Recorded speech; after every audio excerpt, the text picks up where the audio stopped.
Olá, um ótimo dia para você aí de casa. Estamos ao vivo, começando mais um Dons da Igreja, essa cobertura toda especial da Assembleia Geral da CNBB de número 57. Hoje, o 8º dia de Assembleia Geral aqui em Aparecida, mais de 300 bispos reunidos aqui para discutirem os principais pontos da Igreja Católica para os próximos 4 anos. A presidência da CNBB já foi eleita, agora os bispos também elegem os 12 presidentes das comissões episcopais pastorais. E claro, muitos assuntos são recorrentes aqui entre os bispos, principalmente a situação política, econômica, social dos brasileiros. Ontem, na tarde de ontem, a CNBB emitiu uma nota dirigida ao povo brasileiro que mostra a grande preocupação da igreja com a situação das pessoas mais vulneráveis. Por isso a gente está aqui com Dom Guilherme, ele que é bispo de Lages, em Santa Catarina, vai falar um pouquinho com a gente. Dom Guilherme, ontem a CNBB emitiu essa nota mostrando a preocupação com a situação dos mais vulneráveis.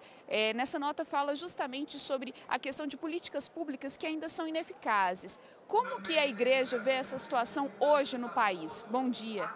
Bom dia a todos os telespectadores. Realmente é nossa obrigação, enquanto pastores da Igreja Católica Apostólica Romana no Brasil, a nos manifestar nesse momento de grande crise que o país está vivendo, onde a pobreza voltou a crescer, a fome voltou a crescer, o índice de desemprego voltou a crescer, o número de mortes infantis continua crescendo, ao invés de diminuir tudo que já tinha diminuído. A assistência social, a assistência à saúde pública está muito debilitada, os recursos estão sendo destinados para outras finalidades. O ensino, todo o sistema de ensino está muito fragilizado. Quer dizer, aquilo que são os pilares para poder ter paz num país, os pilares que sustentam uma democracia, esses pilares estão sendo corroídos e então, evidentemente, nós não podemos nos calar diante disso. Embora muitos, inclusive dentro da própria Igreja Católica, não gostem que nós falemos dessas coisas, dizem que isso é socialismo, dizem que isso é comunismo, isso é a mais pura fonte do Evangelho.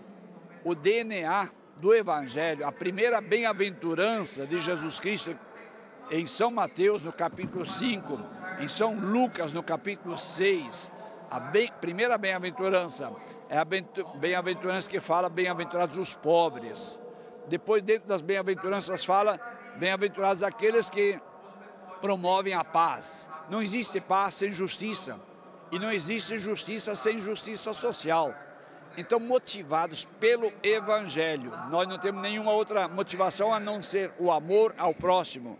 Ninguém pode amar a Deus se não amar o próximo. São Tiago escreve na carta, a sua está na Bíblia de todos esses que também nos criticam, que a fé sem obras é morta. Então, diante da fragilização das políticas públicas, nós temos políticas públicas garantidas na nossa Constituição. Políticas públicas nós temos que dividir, especialmente classificar em 2 grandes campos. As políticas públicas de Estado, que estão garantidas na nossa Constituição, na nossa lei maior, e as políticas públicas de governo. As políticas públicas de governo, dos governos municipais, estaduais, no governo federal, muitas vezes estão ferindo as políticas públicas de Estado. Isso não pode, isso é inconstitucional. A política pública de governo, que é de um governo de 4 anos, quando não é cassado antes, como tem acontecido, essas políticas públicas de governo, elas não podem suplantar, elas não podem ou ficar aquém daquelas garantidas. E diante disso, nós, CNBB, temos que dizer que não está certo o que está acontecendo no Brasil. O povo brasileiro, a vida da pessoa humana está acima do PIB, a pessoa humana, a defesa da pessoa humana do povo brasileiro está acima do mercado, está acima do lucro dos bancos, está acima do lucro da Bolsa de Valores, está acima do lucro das mineradoras, está acima do lucro das barragens, dos donos das barragens.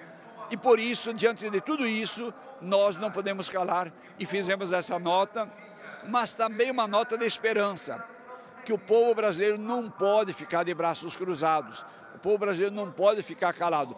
E nós ficamos felizes, que nós temos muitas organizações, nós temos intelectuais, nós temos artistas, nós temos organizações de movimentos sociais, de sindicatos que estão se manifestando. Nós temos manifestações de reitores de universidades, nós temos manifestações de estudantes, de alunos, e eu acho que na hora que o Brasil voltar a reagir, nós vamos voltar a garantir as políticas públicas para o povo brasileiro.